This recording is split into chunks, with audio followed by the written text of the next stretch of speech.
The dynamic sliding window technique is a powerful method for solving problems that require analyzing contiguous segments of a data structure, most commonly arrays or strings, where the window size is not fixed and needs to grow or shrink depending on the data encountered during iteration. At its core, it uses two pointers, often called left and right, to define the boundaries of a window over the input. As you iterate by expanding the right pointer, you include new elements into the window. If the current window violates a condition such as contains duplicates, exceeds a sum, you shrink it from the left until the condition is satisfied again. Our array is 1, 2, 3, 5, 2, 4, 5, 6, and 7. At this very first moment, both the left and right pointers stand at index 0. Our window, a transparent glass frame, is currently empty. The maximum length so far is 0. Now we look through the glass at the value under the right pointer. It's the number 1.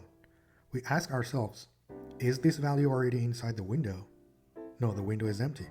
So we slide the number 1 into the glass frame. Next, we measure the size of the current window, right minus left plus 1. That gives us a length of 1 because array indexing starts from 0. We update max length to 1. At this point, we're done processing the first element.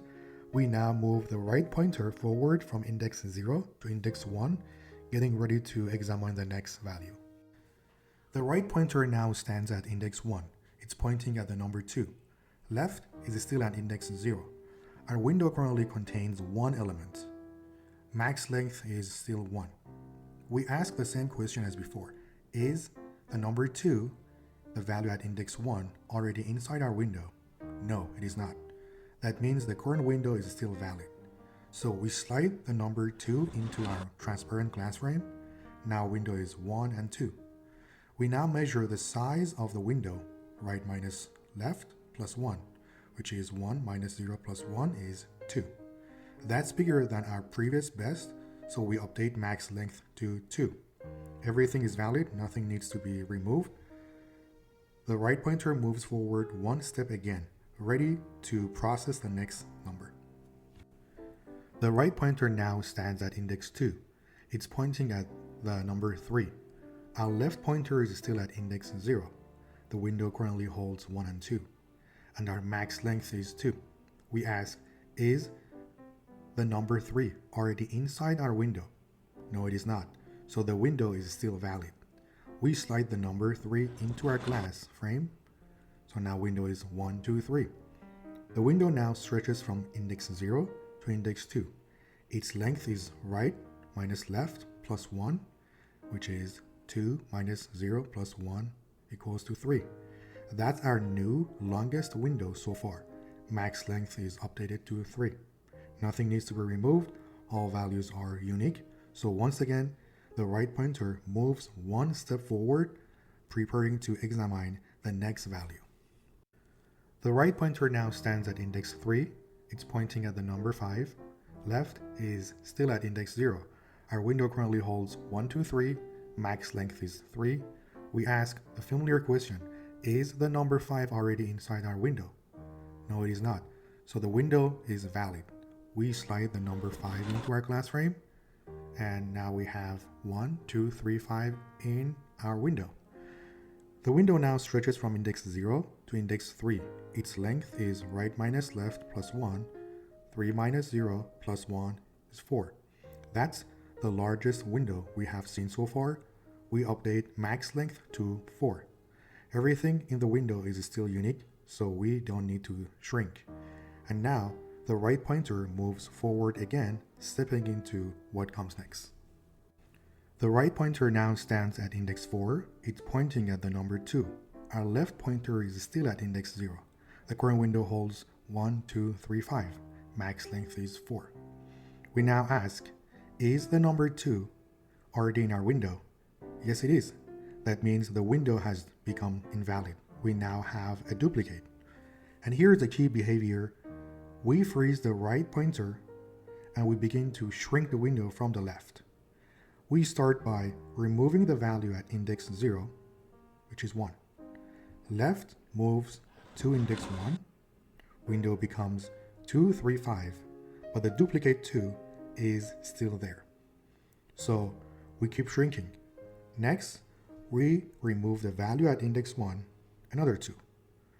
Left moves to index 2. Now the duplicate is gone. The window is valid again. We can now safely add the new 2 back into the window, and window becomes 3, 5, 2. The current window spans from index 2 to 4. Its length is right minus left plus 1, which is 4 minus 2 plus 1, 3. That's smaller than our previous best, so max length stays at 4. Now the window is valid again. The right pointer moves forward. The right pointer now stands at index 5. It's pointing at the number 4. Our left pointer is at index 2. The current window is 3, 5, 2, and max length is still 4. We ask the question once again, is the number 4 already in our window? No, it is not. That means our window remains valid. We slide the number 4 into the glass frame. Window is 3, 5, 2, 4. The window now spans from index 2 to index 5. Its length is right minus left plus 1, which is 5 minus 2 plus 1, which is 4. That's equal to our current max length, so no update is needed. With everything in order, the right pointer moves forward again. The right pointer now stands at index 6. It's pointing at the number 5. The left pointer is still at index 2.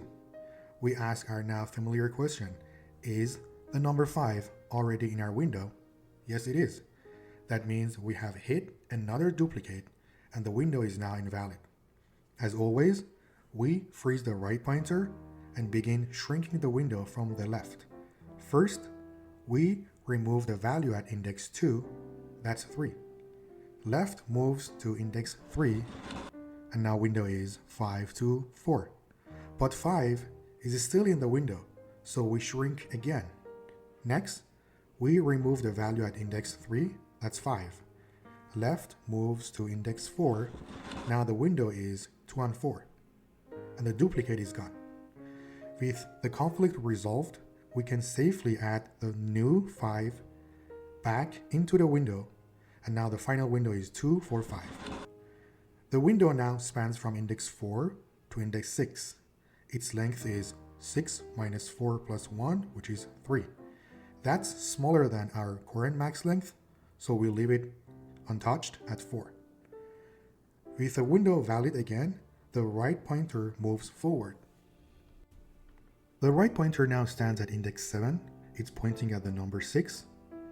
Our left pointer is at index 4, and the window currently holds 2, 4, 5. Max length is still 4. And now we ask, is the number 6 already inside our window? No, it is not, so the window is still valid. We slide this number 6 into our glass frame. Window is 2, 4, 5, 6 now.